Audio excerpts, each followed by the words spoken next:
Hello friends, welcome back to my channel Madras to Qatar. இன்னைக்கு நம்ம சேனல்ல பார்க்க போறது ரொம்பவே ஹெல்த்தியான ஒரு ரெசிபி மட்டனோட மண்ணீரல் வறுவல். நம்ம பெப்பர் போட்டு இது ரொம்ப டேஸ்டியா ரெடி பண்ண போறோம்.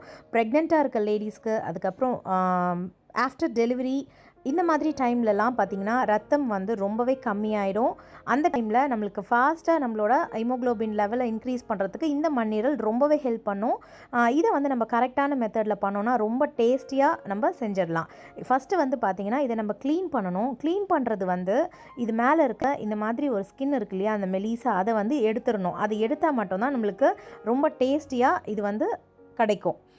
இப்போது இந்த மெலிஸ் தோல் எல்லாம் க்ளீன் பண்ணி எடுத்துடலாம். இதுக்கு கொஞ்சம் டைம் எடுக்கும், ஆனாலும் நம்ம பொறுமையாக எடுத்தோன்னா நம்ம செஞ்சு சாப்பிடும் போது ரொம்ப நல்லாயிருக்கும். இப்போது இது எல்லாத்தையுமே நான் க்ளீன் பண்ணி எடுத்துட்டேன். பாருங்கள், பேக் சைட்லேயும் ஃப்ரண்ட் சைட்லேயும் எல்லாத்தையுமே எடுத்தாச்சு. கிட்டத்தட்ட இது ஒரு 1/2 கிலோ அளவுக்கு உள்ள மண்ணீரல். இப்போது இதை க்ளீன் பண்ண பிறகு நல்லா இதை மஞ்சள் தூள் போட்டு வாஷ் பண்ணி எடுத்துக்கலாம். நம்ம கரெக்டான மெத்தடில் பண்ணோன்னா இதில் எந்த விதமான ஸ்மெல் எதுவுமே இல்லாமல் ரொம்ப டேஸ்டியாக இதை வந்து நம்ம ரெடி பண்ணிடலாம். இந்த மெத்தடில் பண்ணுறப்ப குழந்தைங்க கூட நல்லா விரும்பி சாப்பிட்ருவாங்க. இப்போது மஞ்சள் தூள் போட்டு நல்லா வாஷ் பண்ணி எடுத்தாச்சு. இப்போ இதை ஒரு கடாயில் சேர்த்துருக்கேன். இதில் கொஞ்சமாக உப்பும், நம்ம வாஷ் பண்ணும் போதே அதிகமாக மஞ்சள் தூள் போட்டதுனால நான் எக்ஸ்ட்ரா மஞ்சள் தூள் சேர்க்கலை.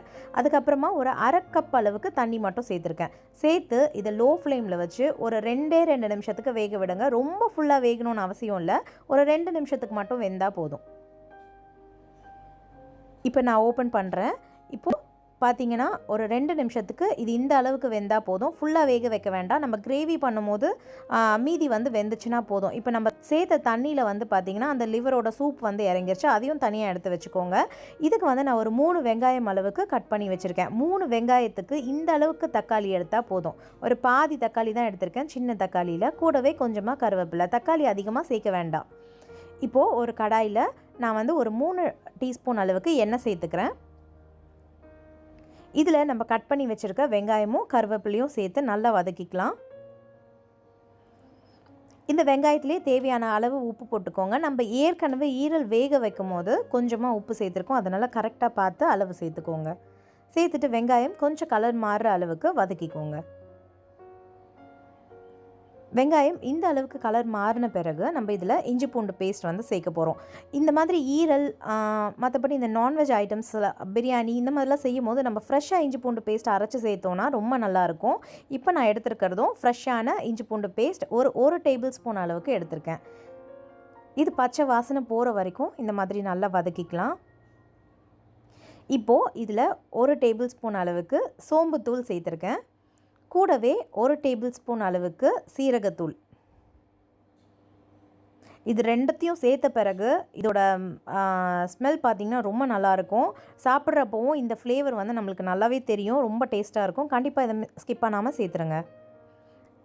இது சேர்த்துட்டு ஒரு நிமிஷத்துக்கு நல்லா இதை இந்த எண்ணெயில் வதக்கின பிறகு நம்ம எடுத்து வச்சுருக்க தக்காளியை சேர்த்துக்கலாம். தக்காளி பார்த்துக்கோங்க, இந்த அளவுக்கு மட்டும்தான் சேர்க்கணும். அதிகமாக சேர்த்திங்கன்னா டேஸ்ட் வந்து மாறிடும். இந்த மண்ணீரல் பொறுத்த வரைக்கும் இந்த மெத்தடில் செஞ்சிங்கன்னா ரொம்ப ரொம்ப நல்லாயிருக்கும். அப்படியே ஒரு 1/2 டீஸ்பூன் அளவுக்கு மஞ்சள் தூள் சேர்த்துருக்கேன். கூடவே 1 டீஸ்பூன் அளவுக்கு மிளகாய் தூள், ஒரு 1/2 டீஸ்பூன் அளவுக்கு மல்லித்தூள் அதிகமாக சேர்க்க வேண்டாம். மிளகாய் தூளும் பார்த்திங்கன்னா நான் கம்மியாக தான் சேர்த்துருக்கேன், ஏன்னா நம்ம கடைசியாக நிறைய பெப்பர் போட போகிறோம், அதனால் இந்த அளவுக்கு மட்டும் சேர்த்துக்கோங்க. இப்போ இது எல்லாத்தையும் நல்லா இந்த மாதிரி வதக்கிக்கலாம்.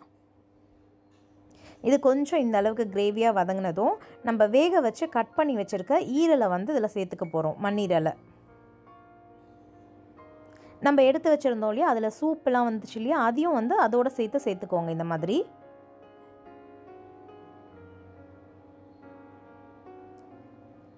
இதை நல்லா கலந்து விட்டுக்கலாம். நம்ம எக்ஸ்ட்ரா தண்ணி எதுவுமே சேர்க்க வேண்டாம்.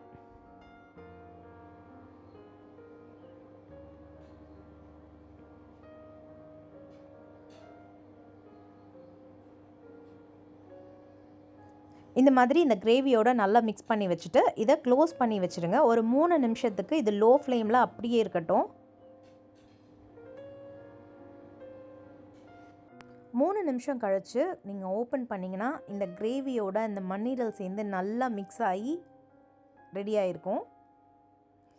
இப்போ ஒரு தடவை இதை நல்லா கலந்து விட்டுக்கலாம். திரும்பவும் லோ ஃப்ளேம்லேயே வச்சுக்கோங்க. வச்சுட்டு திரும்பவும் நம்ம ஒரு 3 நிமிஷத்துக்கு இதை வந்து அப்படியே விட போகிறோம். இது நல்லா சுருள வதங்கணும். அதுக்கு முன்னாடி ஒரு 2 டேபிள் ஸ்பூன் அளவுக்கு பெப்பர் பவுடர் சேர்த்துக்கோங்க. மிளகுத்தூள் வந்து சேர்த்துக்கோங்க.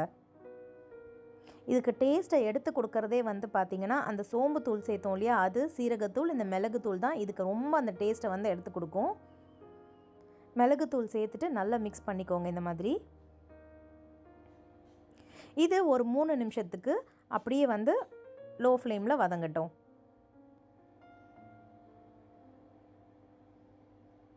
இப்போது 3 நிமிஷத்தில் பார்த்தீங்கன்னா நல்லா பெப்பரோடு சேர்ந்து கலரே பார்த்தீங்கன்னா தெரிஞ்சிருக்கும், நல்லா வதங்கிருச்சு. இந்த ஸ்டேஜில் நம்ம கொஞ்சமாக மல்லி இலை சேர்த்து இதை மிக்ஸ் பண்ணி விட்டுக்கலாம். அவ்வளோதாங்க, மண்ணீரல் வறுவல் பார்த்தீங்கன்னா சூப்பராக ரெடி ஆயிடுச்சு. இதே மாதிரி நீங்கள் உங்கள் வீட்லேயும் மண்ணீரல் வாங்குறப்ப இதே மெத்தடை ஃபாலோ பண்ணி பாருங்கள். எப்படி வந்துச்சுன்றதையும் நம்மளோட கமெண்ட் செக்ஷன்லையும் ஷேர் பண்ணிக்கோங்க. இது ரொம்பவே நல்லாயிருக்கும். ப்ரெக்னென்ட் லேடிஸ், அதுக்கப்புறம் டெலிவரி ஆனவங்க கண்டிப்பாக இதை சாப்பிட்டிங்கன்னா உங்களோட ஹீமோக்ளோபின் லெவலை ஈஸியாகவே நீங்கள் இன்க்ரீஸ் பண்ணிக்கலாம், எந்த அயன் சப்ளிமெண்ட்ஸும் எடுக்காமல். இந்த வீடியோ உங்களுக்கு பிடிச்சிருந்தா லைக் பண்ணுங்கள், உங்கள் ஃப்ரெண்ட்ஸோடு ஷேர் பண்ணுங்கள். நம்மளோட சேனலில் ஃபர்ஸ்ட் டைம் பார்க்குறீங்க அப்படின்னா மறக்காமல் சப்ஸ்கிரைப் பண்ணிக்கோங்க. அப்படியே பக்கத்தில் இருக்க பெல் ஐக்கனையும் கிளிக் பண்ணிக்கோங்க. ஓகே ஃப்ரெண்ட்ஸ், தேங்க்ஸ் ஃபார் வாட்சிங். இனி நம்ம இன்னொரு வீடியோவில் மீட் பண்ணலாம். அது வரைக்கும் பபாய், டேக் கேர்.